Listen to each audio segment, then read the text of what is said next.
Africa's most populous nation, Nigeria, is on edge. The United States under President Donald Trump has issued a stern and shocking warning. Stop the alleged killing of Christians or face possible military action.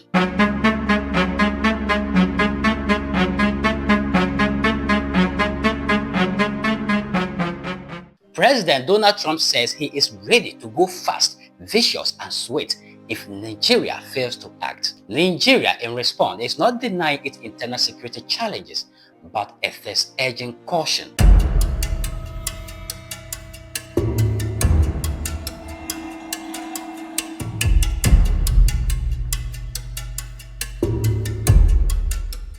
In latest development, Nigerian government has reacted to President Donald Trump's military action threat that has set many tongues wagging. So today, we explore a dramatic diplomatic standoff, the United States, a global superpower, and Nigeria, a rising African giant, struggling against terrorism, internal conflict, and global perception. Stay with me because what you are about to hear is both interesting and shocking. You are watching First Africa Voice, where we tell Africa stories raw, real, and without filters.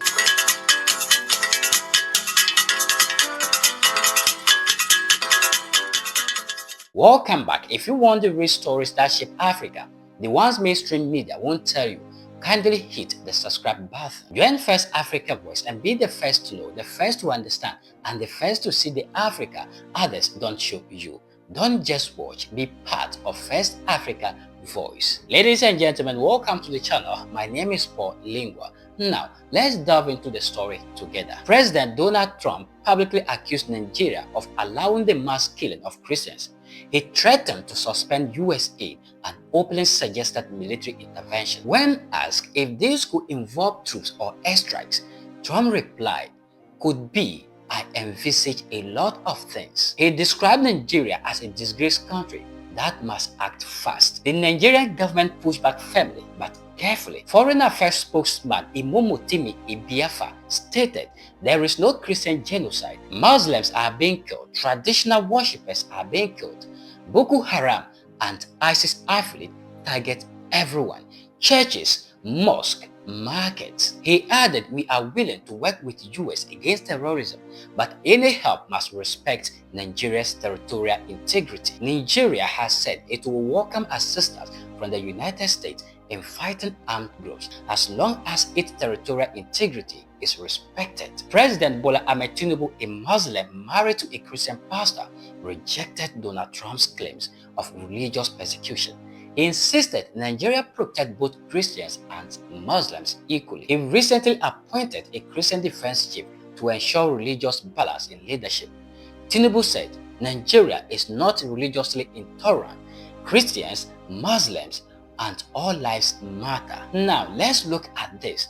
Experts and data, the truth behind the violence. Conflict analysts say Donald Trump's narrative of Christian genocide is misleading and dangerous. Bulama Bukati, conflict analyst, said, "This is a far-right narrative. Boko Haram kills Muslims and Christians.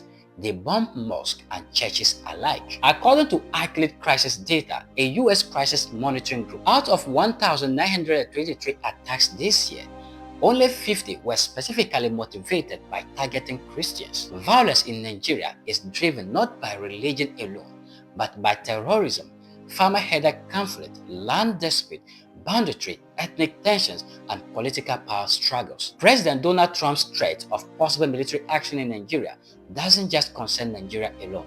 It carries major implications for Africa as a whole. And here is what it means for Africa from political, security, diplomatic, and economic perspective. 1. A test of Africa's sovereignty and independence. If the US intervenes militarily in Nigeria, Africa's largest economy and most populous country, it sets a model that Western powers can bypass African leadership on internal security matters. 2. Pressure on African governments to act on security. Nigeria's struggles with Boko Haram, ISIS affiliates, and bandits are similar to crises in Mali, Burkina Faso, Somalia, DR Congo, and others. 3. Religious tensions could be exploited. Donald Trump claims Christians are being persecuted, whether accurate or not. This rhetoric risks deepen religious divides between Muslims and Christians in Africa. 4. Africa caught between global powers.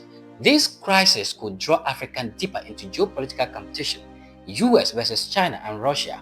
China and Russia often support non-intervention and could side with Nigeria diplomatically or militarily. 5. Economic and development risks. Nigeria is a major supplier of oil, gas, and trade route for West Africa. Any military confrontation risk, oil price shock, disruption of West African trade corridors, Lagos, Port Harcourt, and others. 6. Strengthening of African unity or more divisions. ECOWAS and the African Union will be forced to respond. Two possible outcomes.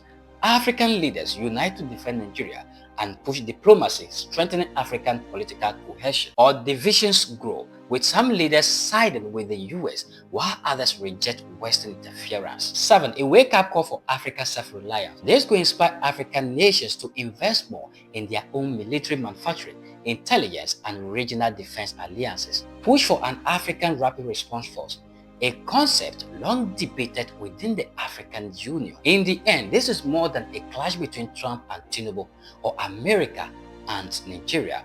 It is a battle of narrative, sovereignty, religion, and global power. Nigeria admits its flaws. Yes, terrorism exists. Yes, lives are being lost, but it rejects being labeled a disgraced country incapable of protecting its people. The world watches closely. Will Washington offer partnership or punishment?